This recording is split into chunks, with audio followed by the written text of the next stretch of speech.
Hey everybody, welcome to Moment of Clarity viewer questions. We're gonna get into some of your questions here, and let's just dive right in. Oh, and if you leave a comment, we'll enter you to possibly win a download of my comedy special from LeeCampComedySpecial.com. That's where it's housed. That's where it hangs out over there. Matt. I'm just, you know what, Matt. We're on a first name basis, because I don't want to mispronounce your last name. So, it's me and you, Matt. Angiono. Matt Angiono. Wouldn't a maximum income be easily more effective? Yes. Maximum income sounds great. Moving on. No, but in all seriousness, maximum income is a great idea. It's it's pretty self-explanatory, but it's the idea that these CEOs can't make billions of dollars. Should be a cap. It's not going to. It would solve some problems, some of the runaway wealth, but it's not going to stop really the gravity spiral of our unfettered capitalism that is extracting all the wealth. I mean, it might stop CEOs from getting paid quite as much, but it's not. I don't think it would change the day-to-day of your average worker. It might help us feel a little better that so many people aren't, that there's not such a wage inequality, but it's not gonna solve all your problems. Australian Skywatch says, what are your thoughts on FEMA leaving citizens to recover from disasters without any help from the government, or the unfair treatment of the people left homeless after these events? I am for it. Big fan. I don't know what it is about me. I think maybe it was the way I was raised. Maybe it was like, I had a pretty influential uncle in my life, and I'm not sure. Maybe that might have been it. But anyway, I just love when people are homeless, or when like a disaster hits and people are just fucked. I don't know what it's really weird. I don't know what that is. What that is, it makes me so excited when people lose their homes. Next up, no, actually, Australian Skywatch. You are correct. FEMA is not doing a great job. I mean, it's largely by design. Like these FEMA, when FEMA's working correctly, it is funded well enough, and got good enough people working there that you can actually run in, and it acts as a form of a safety net for people hit by disasters. It is another form of our social safety net that could be easily funded, easily done well, easily. It could be fucking great. And it's not, because that's not where the profit is. That's not where the extraction is. That's not the richest of our system, the oligarchs. They don't want money going into the social safety net, whether it be food stamps, whether it be even infrastructure, which is not even the safety net, it's just how our system works. But whether it be public schools, whether it be free health care, they don't want money going into any of that. So one part of that is FEMA. So the more you chop that up, or, in Donald Trump's case, I think, he's got ways to basically use FEMA funding for things he wants, like, Border Patrol or whatever. I don't know that he did that one. I'm just saying to take money that is angled to actually help needy people, homeless people after a disaster, and angle it towards shit he wants to happen. So FEMA, the idea of FEMA, is not a bad one.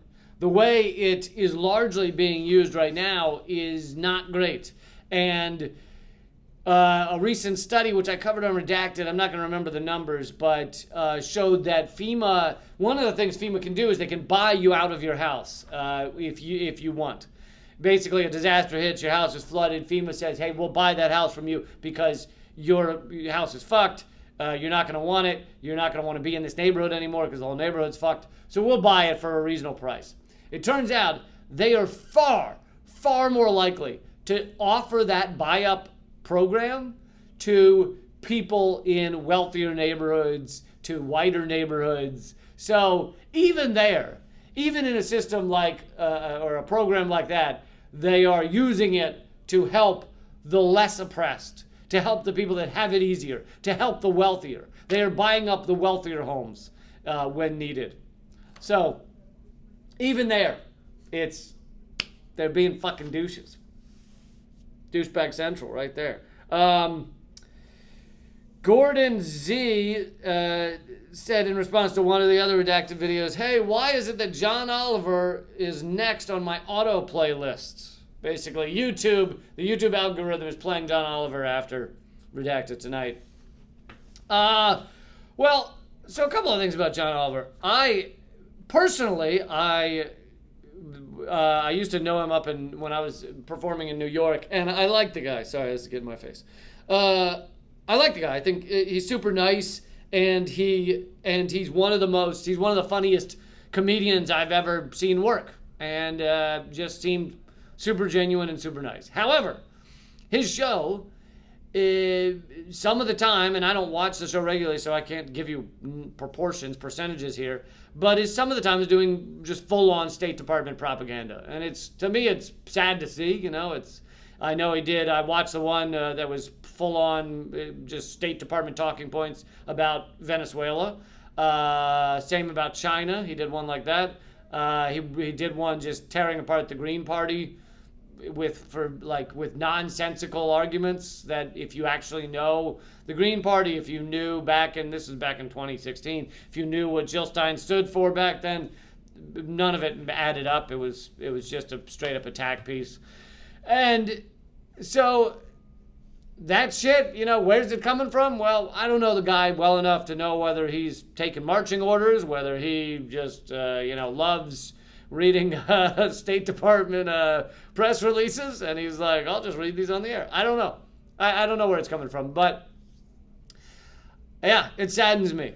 And the sometimes though he does amazing stuff, and his stuff and my stuff, when he's doing stuff that I think is far more accurate, they actually align pretty well. I mean, I remember when we first launched, because Redacted Tonight and his show launched within 2 weeks of each other, completely unrelated and or unconnected, and we were covering similar topics. He covered civil forfeiture.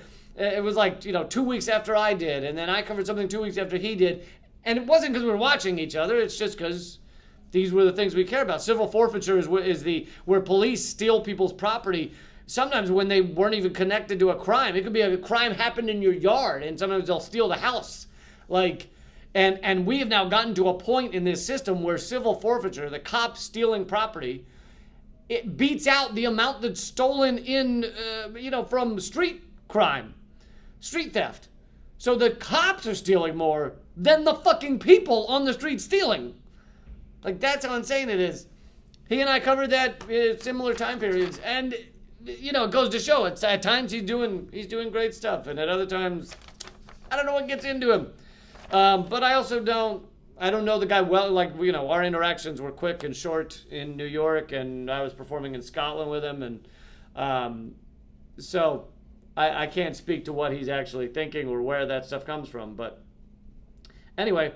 Zafnir says the GMO thing, goes back to a video I did on GMOs, or I did a video about how we're right about things way ahead of the mainstream media. The GMO thing doesn't necessarily mean they've been accepted as dangerous. And that's not actually what I said. I said that it's been accepted in a mainstream way, not all of them, that they need to be far more tested. And that's what I said. I didn't say all GMOs are dangerous, because all GMOs are not dangerous. Some are likely and some are not. But without the heavy testing, we don't actually know what we're dealing with. Not necessarily mean they're accepted as dangerous. It just means that there's a large enough market that labeling something as non-GMO will allow you to charge a higher price than you otherwise would for something and still get people to buy it. Basically, it's another example of unregulated capitalism fucking us. I don't think it's an example of capitalism fucking us, the not putting the non-GMO label on something. First of all, I don't always think that every food that says non-GMO is more expensive. Sometimes that may be the case. I don't think it's always the case. I do think that some of those labels and some of the, it's natural, it's got a little green leaf on it, some of those bullshit labeling, yes, that is capitalism fucking us. That is companies realizing if they put a little green leaf on it, you think it's healthier, so you buy it or spend more.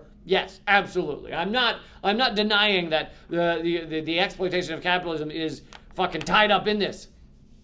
But the non-GMO thing comes from people beginning to want to know what's in their food, to want to know whether there's GMOs in it, because they haven't been tested well almost at all. Most of the testing has come from the corporations or funded by the corporations that are fucking making them. And the scientists who have come forward and said, I did an extensive study and found that these GMOs are harmful, this one or that one, those scientists are maligned and trashed and torn apart, and that's why you see so little extensive testing of these things. So I think it comes to some awareness of the people. So anyway, I'll half agree with you on that one. Let's see. On American Foreign Policy, Ronnie Blacksmith said you should get Abby Martin from Empire Files someday. And yes, I have had Abby Martin on many times. She's been on Redacted Tonight VIP at least 2 or 3 times. I used to be on her show, Breaking the Set, many times, and she did the opening for my comedy special, which you can watch her do the opening for my comedy special over at LeeCampComedySpecial.com. So thank you for giving a chance for me to self-promote. I appreciate that. But yeah, Abby Martin's amazing. I've had her on many times. She's had me on her shows many times. And I think she's incredible. And everybody should watch Empire Files. Abby Martin also has a new documentary out on Gaza, and I think you should watch that as well. All right, let's get to the end here. I'm going to announce the winners of the free download here in a second. And if you leave a comment, you'll be entered to win a free download of the comedy special next time. Winners this week are Christine Inman and James Williamson. To get your free download of the comedy special, email leecampledger@protonmail.com. leecampledger@protonmail.com. I'm coming to perform live in Los Angeles and Ventura, California. You can get tickets at leecamp.com. Click the schedule tab. Also, if you're not already, please subscribe to this channel and subscribe to my other channel, which is Lee Camp 2. So one's Redacted Tonight, the other one is Lee Camp number 2. And click the bell icon, because they won't tell you about the videos if you don't click the fucking bell. Actually, right now, if you're subscribed, click the bell. Because if it's unclicked, they'll unclick you. They'll unclick you without even telling you. They'll unclick you. They'll take you off that alert, because they don't want to tell you about my videos. All right. Without further ado, keep fighting.